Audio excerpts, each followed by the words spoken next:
Assalamualaikum. Welcome to my channel Femina Cooking Lifestyle. Today recipe watalappan. Watalappan அப்படினாலே வந்து ஊர் side ரொம்ப ஃபேமஸ். ஆனால் இதை நான் என்னோட ஸ்டைலில் நான் செஞ்சு காட்டுறேன். வாங்க எப்படி செய்கிறதுன்னு பார்க்கலாம். வட்டலாப்பம் ரொம்ப டேஸ்டியாக இருக்கிறதுக்காக நான் ஒரு சூப்பர் பவுடர் எப்போவுமே ரெடி பண்ணிக்கிடுவேன். அதுதான் செஞ்சு காட்ட போகிறேன். உடைச்ச கடலை ஒரு கைப்பிடி அளவு எடுத்துக்கிறேன். ஒரு 4 ஏலக்காய், ஒரு 2 ஸ்பூன் வர அளவுக்கு பால் பவுடர், மில்க் பவுடர் எடுத்துக்கிறேன். 3 ஸ்பூன் சர்க்கரை எடுத்துக்கிறேன். சுகர் சேர்த்துக்கோங்க. சேர்த்துட்டு இதை நல்லா இந்த மாதிரி பவுடர் பண்ணி எடுத்துக்கலாம். நான் 10 முட்டை எடுத்திருக்கேன். ஒரு பெரிய மிக்சர் ஜாரில் நான் 10 முட்டையும் சேர்த்துட்டு 1 கிளாஸ் சுகர் சேர்த்துக்கிறேன். இனிப்பு வந்து உங்களுக்கு எந்த அளவுக்கு வேணுமோ அந்த அளவுக்கு நீங்கள் வந்து சுகர் சேர்த்துக்கலாம். 1 நிமிஷம் வர அளவுக்கு அந்த மிக்சர் ஜாரில் நல்லா அரைச்சி எடுத்துகிட்டு இந்த மாதிரி வடிகட்டி நம்ம செய்ய போகிற பாத்திரத்தில் சேர்த்துக்கலாம். வடிகட்டி சேர்க்குறோம் அப்படின்னா நம்ம வந்து அந்த முட்டையோட ஓடு இருந்தால் கூட இதில் வந்து நம்மளுக்கு வந்துடும். அதனால தான் அப்புறம் நம்ம ரெடி பண்ண பவுடரை இந்த மாதிரி நம்ம எல்லாத்துலேயும் போட்டு கலந்து விட்டுக்கிறலாம்.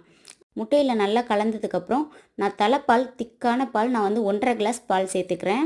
இந்த பவுடர் சேர்க்குறதுனால நல்லா நம்மளுக்கு திக்கன் க்ரீமியாக கிடைக்கும். அதனால் நம்ம 1.5 கிளாஸ் வந்து பால் தாராளமாக சேர்த்துக்கலாம். ரொம்ப பாலும் அதுக்கு சேர்க்கக்கூடாது. வட்டலப்பம் வந்து ஒரு மாதிரி தண்ணி மாதிரி ஆயிரும். 1.5 கிளாஸ் வந்து கரெக்டான அளவு. அதுக்கப்புறம் இதை நல்லா கலந்து விட்டுக்கோங்க. கொஞ்சமாக உப்பு சேர்த்துட்டு நல்லா கலந்து விட்டுக்கோங்க. லைட்டாக போதும், ஒரு பிஞ்ச் போதும். அதுக்கப்புறம் நான் ஒரு இட்லி பாத்திரத்துக்கு கீழே குக்கரோட ஸ்டாண்டு வச்சுருக்கேன். தண்ணி நல்லா ஹீட் ஆனதுக்கப்புறம் இந்த மாதிரி மேலே ஒரு மூடி போட்டு விட்டுட்டு நம்ம இட்லி பாத்திரத்தை மூடி விட்டுறலாம். ஒரு 30 நிமிஷம் நல்லா வேகட்டும். 30 நிமிஷம் கழித்து ஓப்பன் பண்ணி பார்க்குறேன்.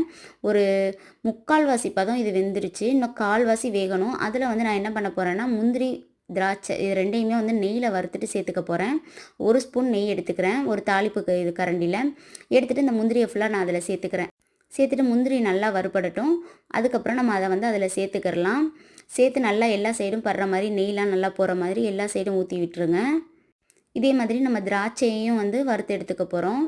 திராட்சை லைட்டாக பபிள்ஸ் வர அளவுக்கு வறுத்து எடுத்துக்கிட்டு அதையும் வந்து நம்ம அதில் வந்து சேர்த்துடலாம்.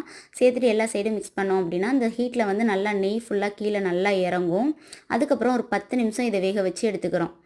நம்ம ஒரு 30 நிமிஷம் தான் வச்சோம். இன்னொரு 10 நிமிஷம் வேக வச்சு எடுத்துக்கலாம். நம்மளுக்கு இந்த மாதிரி ஒட்டுது. 10 நிமிஷம் கழித்து ஓப்பன் பண்ணி பார்த்தா சுத்தமாக வந்து ஸ்பூனில் ஒட்டவே இல்லை. அதுக்கப்புறம் பீஸ் போடுறதுக்கு ரொம்ப சூப்பராக வந்துச்சு. டேஸ்ட்டும் ரொம்ப நல்லா இருந்தது. இதே மெத்தடில் கண்டிப்பாக நீங்களும் ட்ரை பண்ணி பாருங்கள். இந்த மாதிரி இன்ட்ரெஸ்டிங்கான வீடியோஸ்லாம் உங்களுக்கு வேணும் அப்படின்னா ஃபெமினா குக்கிங் லைஃப் ஸ்டைலை மறக்காமல் சப்ஸ்கிரைப் பண்ணுங்கள். உங்கள் ஃப்ரெண்ட்ஸ் அண்ட் ஃபேமிலிக்கும் ஷேர் பண்ணுங்கள். தேங்க்யூ ஸோ மச் ஃபார் வாட்சிங்.